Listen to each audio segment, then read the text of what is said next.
دوستو، عمر لون صاحب ہیں، آئیے ان کا سوال سنتے ہیں اور پھر آ کر جواب دیتے ہیں۔ السلام علیکم باسط صاحب. سر میرا جو کوشچن ہے وہ اکنامک کوآپریشن آرگنائزیشن سے متعلق ہے. سر پہلا کوشچن میرا یہ ہے کہ جس مقصد کے لیے یہ آرگنائزیشن سیٹ اپ کی گئی تھی تو کس حد تک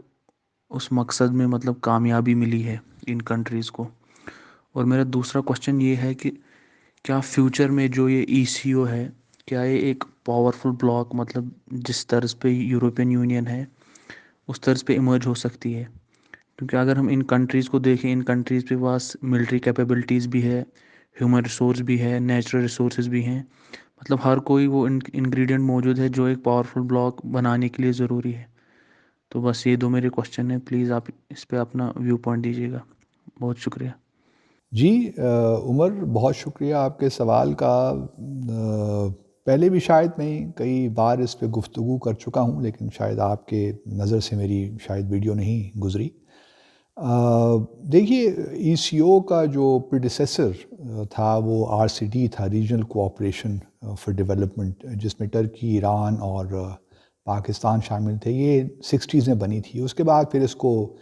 وہ پھر ڈورمنٹ ہو گئی، پھر 1985 میں اس کو ریوائیو کیا گیا اور اس کو ای سی او کا نام دیا گیا، اکنامک کوآپریشن آرگنائزیشن، اور اس کا ہیڈ کوارٹرز بنایا گیا تہران میں۔ پھر 1989 کے بعد جب سوویت یونین کلیپس ہوا تو جتنے بھی سینٹرل ایشین ریپبلکس تھے، جو لینڈ لاک کنٹریز تھے، جن کو سمندر کی یا پورٹ کی سہولت حاصل نہیں تھی، ان کو شامل کیا گیا اس میں۔ تو اس وقت، اور پھر بعد میں افغانستان کو بھی اس میں شامل کر لیا گیا، اور تو اس وقت 10 ممبر ہیں ای سی او کے۔ ای سی او جہاں تک پاکستان کا تعلق ہے، ہم تو بہت اس کے بارے میں یوفورک تھے، بڑا اپ بیٹ تھے کہ ہمارے لیے نئے راستے بھی کھل گئے ہیں، کیونکہ یہ تمام سینٹرل وسطی ایشیا کی جو ریاستیں ہیں ساری لینڈ لاکڈ تھیں، تو اور کراچی پورٹ اور ہمارا روٹس، شارٹیسٹ روٹ ہمارا ہی بنتا تھا ان کے ٹریڈ کے لیے۔ تو ہمارا خیال یہی تھا کہ بڑا ہمیں ایک ایکسیس ملے گا، ہم مارکیٹ ایکسیس ملے گا اور ہم پینیٹریٹ کریں گے ان کو اکنامکلی۔ اور مجھے یاد ہے کہ بے نظیر صاحبہ کے زمانے میں آصف احمد علی صاحب جو اس وقت منسٹر فار فارن افیئرز ہوتے تھے، انہوں نے بھی دورے کیے تھے اس فوراً بعد سوویت یونین کے کلیپس کے بعد، اور بڑا ایک مومنٹم جنریٹ ہوا۔ لیکن بدقسمتی کے ساتھ کوئی زیادہ ہمیں فائدہ حاصل نہیں کر سکے، اور اس کی 2-3 وجوہات ہی ہیں۔ پہلی تو یہ دیکھ لیجئے کہ وسطی ایشیا کی جو مارکیٹ ہے چھوٹی ہے، پاپولیشن بہت کم ہے، چھوٹے چھوٹے ملک ہیں، سب سے بڑا ملک شاید قزاقستان، ازبکستان وغیرہ ہیں، اور پھر کرگز ریپبلک جو ہے کچھ ہی ملین کے لوگ ہیں، تو مارکیٹ اتنی بڑی نہیں ہے۔ پھر دوسری بات یہ ہے کہ افغانستان کے معاملے نے بہت کام خراب کیا۔ افغانستان میں اگر جنگ نہ ہوتی 1979 میں، یا بھی افغانستان کے حالات بہتر ہو جائے، پھر تو ہمارے لیے بڑے راستے کھل جاتے، پھر تو ہمارے دیکھیں نا روڈ انفراسٹرکچر ہمارا بن جاتا۔ مثال کے طور پر 2 آپ لے لیجئے، ایک ٹاپی ہے ترکمنستان، Afghanistan, Pakistan, India pipe line جو ہم بچھانا چاہتے تھے، وہ ابھی تک کتنا عرصہ اس کو گزر گیا ہے، اس میں امریکنز بھی آئے، انویسٹ بھی کرنے کی کوشش کی، لیکن کچھ بھی نہیں ہوا۔ اسی طرح کاسا، سینٹرل ایشیا، ساؤتھ ایشیا 1000، ہم چاہتے تھے کہ 1000 میگا واٹ ہم تاجکستان سے بجلی لیں،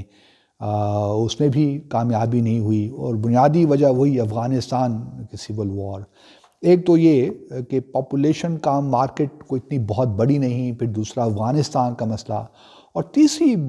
ایک بہت بڑی وجہ ہے جس کو لوگ نظر انداز کر دیتے ہیں، ای سی او کی اس طرح جو فعال نہیں ہو پائی، اس کی ایک بنیادی وجہ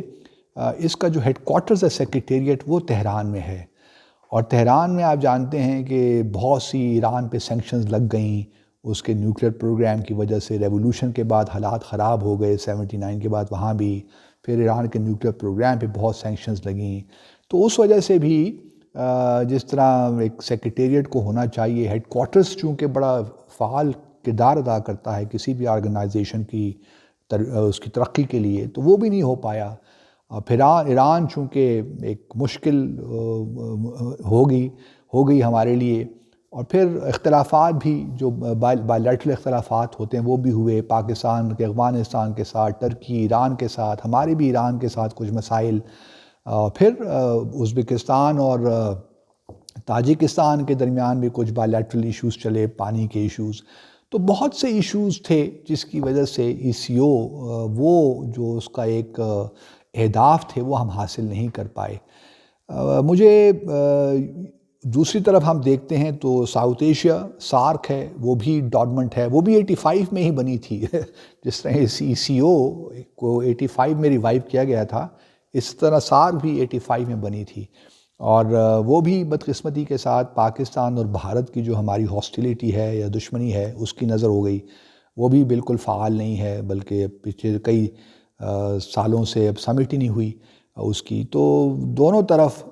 چونکہ لیکن بھارت میں ہمارے تعلقات کی جو نوعیت ہے، مجھے نہیں لگتا کہ بہت مستقبل قریب میں کوئی ٹھیک ہونے والے ہیں، تو ہمارے لیے بہتر یہی ہے کہ ہم ای سی او پہ توجہ دیں۔ لیکن اس کا سب سے بڑا مسئلہ افغانستان ہے، جب تک افغانستان کی صورتحال ٹھیک نہیں ہوتی اس وقت تک ہمارے لیے ای سی او کو بھی صحیح معنوں میں اس کا پوٹینشیل ریئلائز کرنا بہت مشکل ہے، اور پھر بھارت نہیں چاہتا کہ افغانستان میں جو ہے حالات ٹھیک ہوں، کیونکہ اس کو پتہ ہے کہ افغانستان کے اگر حالات ٹھیک ہو گئے تو پھر پاکستان کے لیے ساری راہیں کھل جائیں گی، نہ صرف افغانستان ہے بلکہ پورے سینٹرل ایشیا میں۔ اسی لیے بھارت اس وقت چابہار کے تھرو ایک جو ہے افغانستان کو ایکسیس، انہوں نے روڈ بھی بنایا ہے، زرنج دلارام روڈ اس کو کہتے ہیں، وہ بھی بنا کے دیا ہے افغانستان کو، تاکہ افغانستان کی جو پاکستان پہ ڈیپینڈنس ہے کراچی پورٹ پہ جو ٹرانزٹ ٹریڈ ہوتا ہے پاکستان کے ذریعے وہ نہ ہو، اور وہ ایران کے ذریعے چابہار کے ذریعے ہو۔ تو اس میں مختلف چیزیں ہیں، حالانکہ ایران بھی ای سی او کا حصہ ہے، تو لیکن اس وقت مسائل ذرا ڈفرینٹ قسم کے ہیں، تو میں نہیں دیکھ پا رہا کہ مستقبل قریب میں ای سی او یا سارک کسی طور بھی فعال ہونے جا رہے ہیں۔ دیکھیے کیا ہوتا ہے، کیونکہ افغانستان کی صورتحال بھی بہت مشکل لگ رہی ہے، وہاں بھی لگتا یہی ہے کہ سول وار ہوگی، ایک لمبی طویل سول وار، اور اس سارک کی طرف ہمارے بھارت کے ساتھ تعلقات میں وہ اعتماد نہیں آ سکتا بدقسمتی کے ساتھ۔ تو ابھی مسائل گھمبھیر ہیں، لیکن E C O I agree with you potentially E C O کا بڑا زبردست ہے، اور اگر سی پیک اور اب سب چیزیں ساتھ چل پڑیں تو کیا بات ہوگی، پاکستان کے لیے بھی گیم چینجر تو ہوگا، لیکن چائنا کے لیے بھی گیم چینجر ہو جائے گا یہ۔ تو بہرحال دعا کرتے ہیں اللہ تعالیٰ سے کہ اللہ تعالیٰ کچھ حالات بہتر کر لے ہمارے گرد و نواح میں۔ آپ کے سوال کا بہت شکریہ۔